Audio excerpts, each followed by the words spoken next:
বছর পেরোলেই রাজ্য বিধানসভা নির্বাচন, তার জন্য প্রত্যেকটি রাজনৈতিক দল এই মুহূর্তে কিন্তু ময়দানে নেমে পড়েছে। কেউ কাউকে একচুল জমি ছাড়তে নারাজ। তৃণমূলকে বাংলার মসনদ থেকে টেনে নামাতে বঙ্গ বিজেপি আপ্রাণ চেষ্টা চালাচ্ছে। এখন থেকেই দিল্লির নেতারা বাংলাতে আসতে শুরু করে দিয়েছে, সেই সঙ্গে ভোটের প্ল্যানও সাজাচ্ছে। আগামী 26শে বিধানসভা নির্বাচনে মূলত 141টি আসনকে পাখির চোখ করে এগোচ্ছে বিজেপি।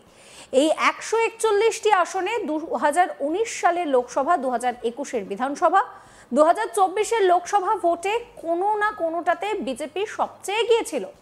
তারা মনে করছে এই আসনগুলো ধরে নির্দিষ্ট পরিকল্পনা করে এগোলে জয়ের সম্ভাবনা রয়েছে। রাজ্যে বিজেপির শক্ত ঘাঁটি মোটামুটি 60টি আসন, আরও 46টি আসন দোদুল্যমান, যেখানে 2019 থেকে 2024 সাল পর্যন্ত দুটো লোকসভা ভোটে এবং একটি বিধানসভা ভোটে বিজেপি কখনো এগিয়েছে, কখনো পিছিয়েছে। তবে এবারের ভোটে বাংলা দখলের আপ্রাণ চেষ্টা চালাচ্ছে বঙ্গ বিজেপি। এ নিয়ে একটি চ্যাট রিপোর্ট দেখাবো আপনাদের। রাজ্যের 294টি আসন, তার মধ্যে ম্যাজিক ফিগার 148টি। যে দল 148টির বেশি সিট পাবে সেই দল সরকার গড়বে। তো আমাদের কাছে একেবারে সূত্র মারফত যে খবর এসছে, দেখো প্রতিটি রাজনৈতিক দল তারা ঠিক নির্বাচনের আগে কোন কোন আসনগুলোতে তাদের একটা জেতার সম্ভাবনা আছে সেটা নিয়ে কিন্তু দেখো একটা চুলচেরা বিশ্লেষণ করেই থাকে। তো আমরা যেটা জানতে পেরেছি, তারা ইতিমধ্যেই তোমাকে বলে রাখি যে দিল্লি থেকে অলরেডি 3টে সমীক্ষা হয়ে গিয়েছে, এবং যে 3টি সমীক্ষা হয়েছে সেগুলো একদম বড় বড় সমীক্ষা হয়েছে, এবং সেই 3টে সমীক্ষাতেই তারা দেখার চেষ্টা করেছে যে এই 294টি আসনের মধ্যে কোন কোন, তুমি যেটা দিয়ে শুরু করলে, কোন কোন আসনগুলো একটা সম্ভাবনাময় আছে, কোন কোন আসনগুলোতে তারা জিততে পারে। তো ইতিমধ্যেই আমরা যেটা জানতে পাচ্ছি যে 141টি আসনকে রীতিমতো তারা একেবারে চিহ্নিত করেছে যে এই 141টি আসন যে আসনগুলোতে বিজেপি ভালো ফলাফল করতে পারে এবং চান্স আছে। এমনকি 3টে সমীক্ষাতে দেখা হয়েছে 2019 থেকে বিজেপি এ রাজ্যে একটা তাদের যে ফলাফলটা তারা ভালো করার চেষ্টা করেছে। দেখা হয়েছে যে 2019 থেকে 2024-2019-এর লোকসভা নির্বাচন, কিন্তু সুজয় সেক্ষেত্রে দাঁড়িয়ে তো আমরা দেখলাম যে বিজেপির ভোট পার্সেন্টেজ যেটা, সেটা কিন্তু 2019-এ যা ছিল, তারপরে লোকসভা নির্বাচন বলো বা 21-এর বিধানসভা নির্বাচন বলো, সেক্ষেত্রে কিন্তু ভোট শেয়ারটা, ভোট পার্সেন্টেজ যেটা, সেটা কিন্তু মানে লক্ষণীয়ভাবে কমেছে। সেটাকে রিভাইভ করা কি সম্ভব? হ্যাঁ, একেবারে খুব গুরুত্বপূর্ণ প্রশ্ন করেছো। দেখো 2019-এর যে লোকসভা নির্বাচন ছিল সেখানে কিন্তু 40.6 মানে 40% ভোট তারা পেয়েছিল। আবার যখন 2021-এর যে বিধানসভা নির্বাচন হলো, আমরা দেখলাম সেই 40% থেকে ভোটটা কমে এসে গেল 38%, 38.5%। আবার যদি তুমি দেখো 2024-এর নির্বাচন, সেখানে আরও মোটামুটি 2019-এর যে লোকসভা নির্বাচন সেখান থেকে আরেকটু কমে গেল 38.07%। একেবারে ঠিক।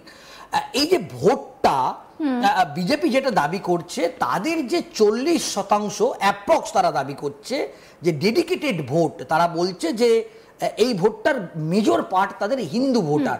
দেখো শুভেন্দু অধিকারী তুমি নিশ্চয়ই জানো, একেবারে 2024-এর যে লোকসভা নির্বাচনের পর পুরোপুরি একটা স্ট্যান্ড চেঞ্জ করেছে, এবং আমরা শুভেন্দু অধিকারীকে দেখেছি যে মূলত তারা, শুভেন্দু অধিকারী, যে হিন্দুর যে ডেডিকেটেড হিন্দু ভোট সেটাকে টার্গেট করছে। এবং তুমি দেখো এখনো পর্যন্ত যতগুলো সভা সমিতি যাচ্ছেন তিনি কিন্তু হিন্দুদের জন্য কথা বলছেন।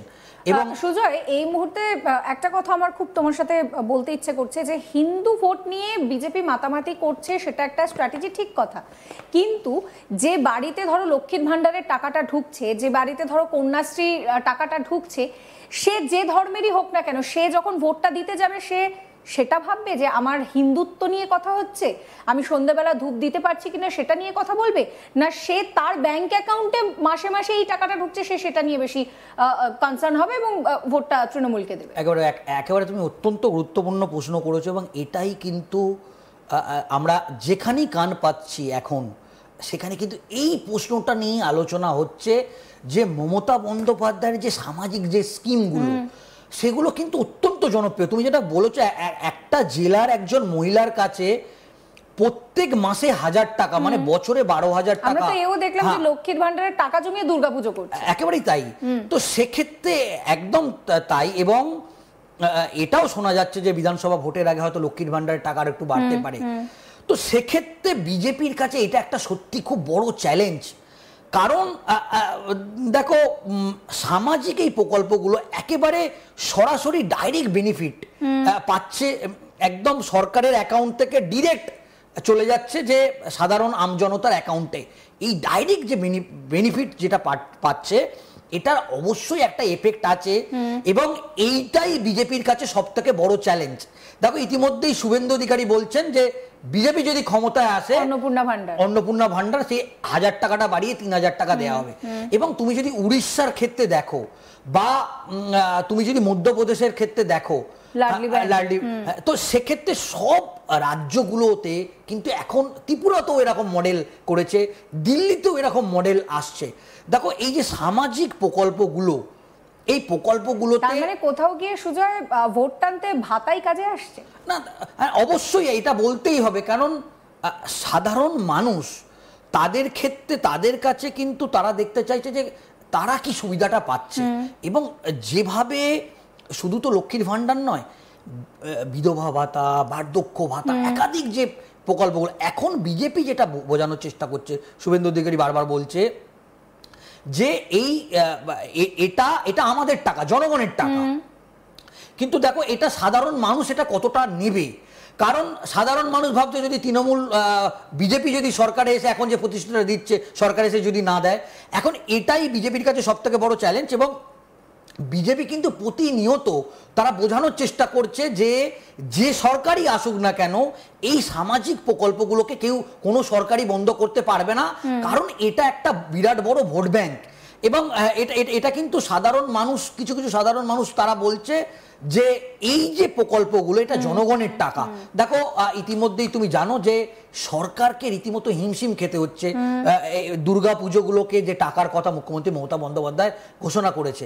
তো এই যে টাকাগুলো, এই টাকাগুলো এটাকে মূলত যে টার্গেট, যে ভোট ব্যাংক, দেখো ক্লাবগুলোকে হাতে রাখা মানে লোকালি যে বিধানসভা নির্বাচন হবে, সেই ক্লাবগুলোতে একটা খুব বড় ভূমিকা নেবে। তোমাকে আর একটা গুরুত্বপূর্ণ ইনফরমেশন দিই, ইতিমধ্যেই মমতা বন্দ্যোপাধ্যায় 1,10,000 টাকা করে দেওয়া হয়েছে, ঘোষণা করেছে। এবার বিজেপিও প্ল্যান করছে যে দুর্গাপুজোয় তারা অন্যভাবে ক্লাবগুলোকে, জেলার ক্লাবগুলোকে কিভাবে আর্থিক সাহায্য দেওয়া যায়। তো সেক্ষেত্রে এখন বিজেপি যে প্ল্যান করেছে, তারা যা 3টে যে সমীক্ষা করেছে, সেই 3টে সমীক্ষায় তারা দেখেছে তারা 141টি আসনে এগিয়ে আছে। এবং সমস্ত খবরের আপডেটের জন্য আপনাদের নজর থাকুক আজ তাক বাংলায়। চ্যানেলটিকে সাবস্ক্রাইব করবেন, নোটিফিকেশন পেতে বেল আইকনে ক্লিক করবেন, ফলো করতে ভুলবেন না আজ তাক বাংলার হোয়াটসঅ্যাপ চ্যানেলও।